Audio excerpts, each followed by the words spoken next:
আজকের এই এপিসোড কিন্তু আরও বেশি ইন্টারেস্টিং, কেননা একটা সিম্পল শব্দটা হচ্ছে AFRAID, অ্যাফ্রেড, মানে ভয় পাওয়া, তাই তো?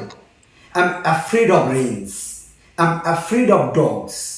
কিন্তু স্পোকেন ইংলিশে তার ব্যবহারটা সম্পূর্ণ আলাদা। আমরা সেটা কিন্তু আজকের এই এপিসোডে জানব। তো দেখে নেওয়া যাক স্পোকেন ইংলিশে অ্যাফ্রেড কথাটির যে তিনটে ব্যবহার সেগুলো কী কী। নম্বর 1, ধরো তোমার বন্ধু বলছে আজ বৃষ্টি হতে পারে। একে ইংরেজিতে কি বলছে? ইট মে রেইন টুডে। তখন তুমি আনসার দিচ্ছ অ্যাম অ্যাফ্রেড সো, অর্থাৎ তুমি বলতে চাইলে আই হোপ সো। তাহলে প্রথম উদাহরণে আমরা দেখতে পেলাম অ্যাফ্রেড কথাটির একটা অন্য মানে হচ্ছে, তার মানে হলো হোপ, আশা করা। I am afraid so, I hope so. এবার তোমাদেরকে জানাবো দ্বিতীয় ব্যবহারটি। ধরো তোমাদের স্কুলে বা কলেজে তুমি বক্তব্য দিচ্ছ বা কোনো একটা বিষয় নিয়ে বলছো। I am afraid to say about Newton. মানে এখানে অ্যাফ্রেড মানে কিন্তু ভয় পাওয়া না, এখানে অ্যাফ্রেড কথাটার মানে হলো স্বাচ্ছন্দ্য অনুভব করা। I am afraid to say about the great Rabindranath Tagore who was a whole government of literature. এখানে রবীন্দ্রনাথ ঠাকুরকে নিয়ে তুমি বলতে পেরে ভীষণ আনন্দিত, উচ্ছ্বসিত। সেইটাকে দেখানোর জন্য তুমি কি ইউজ করলে? অ্যাফ্রেড, অর্থাৎ স্বাচ্ছন্দ্য অনুভব করা। এটা ছিল দ্বিতীয় ইউজ।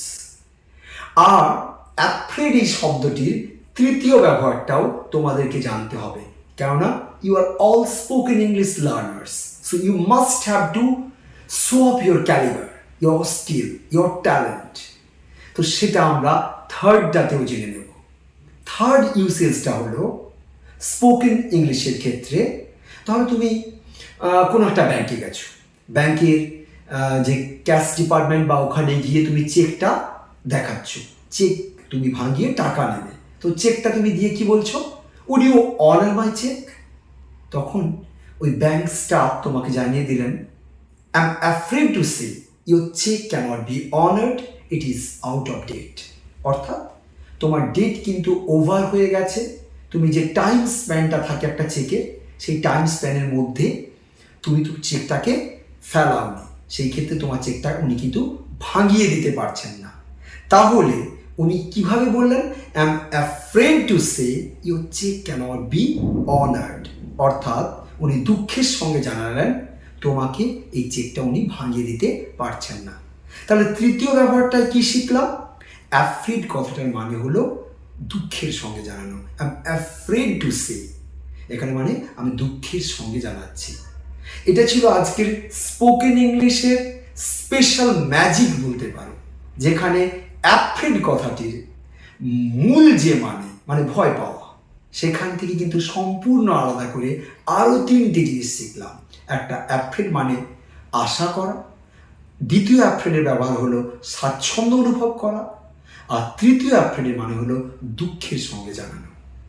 এই এপিসোড থেকে আমরা যে তিনটি জিনিস জানলাম সেটাকে কিন্তু ডে টু ডে ইউসেজে, দৈনন্দিন কনভারসেশনের ক্ষেত্রে আমাদেরকে ব্যবহার করতে হবে in order to improve hour skill in conversation. So all the best.